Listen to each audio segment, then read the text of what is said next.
Why do you need God to be the reason why we do this to make? We don't need it. That's the thing. See, for me, I converted to Islam. I come from a humanist tradition. My dad's like a philosopher, right?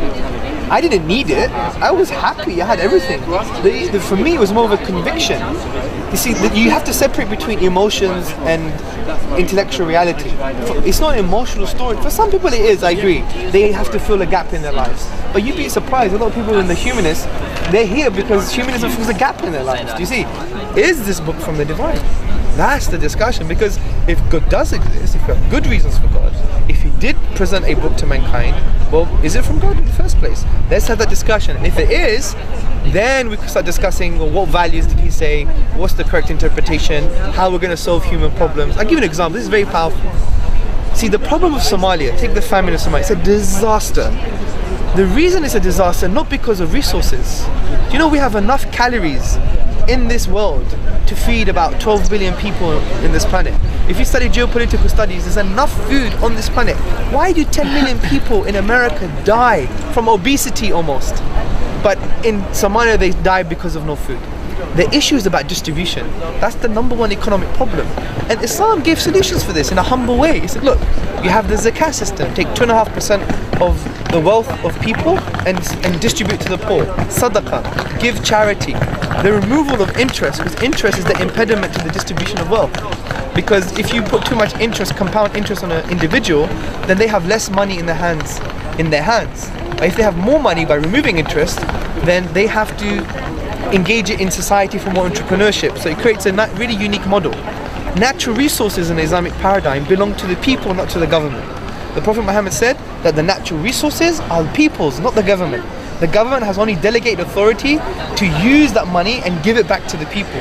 This is why Saudi Arabia is very unjust, because Saudi Arabia takes the oil for themselves.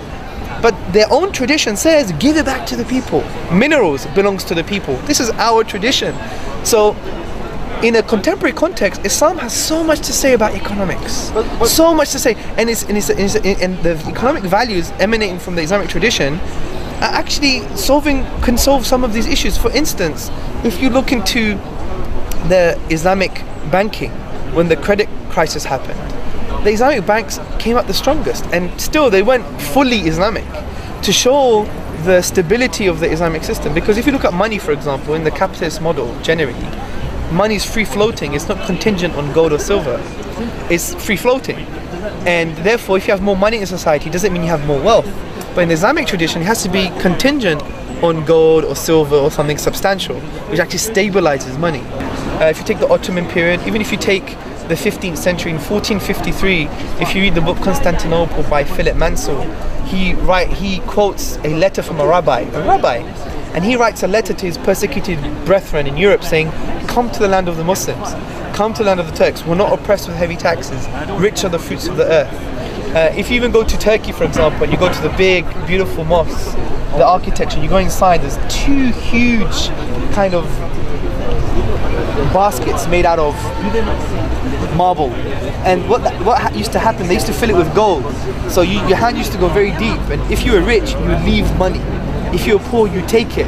So you don't know if you're taking or leaving. And the majority of the time, there's always gold in there. So it was the first time in history that people had food, shelter and clothing because of these economic principles. Do you see?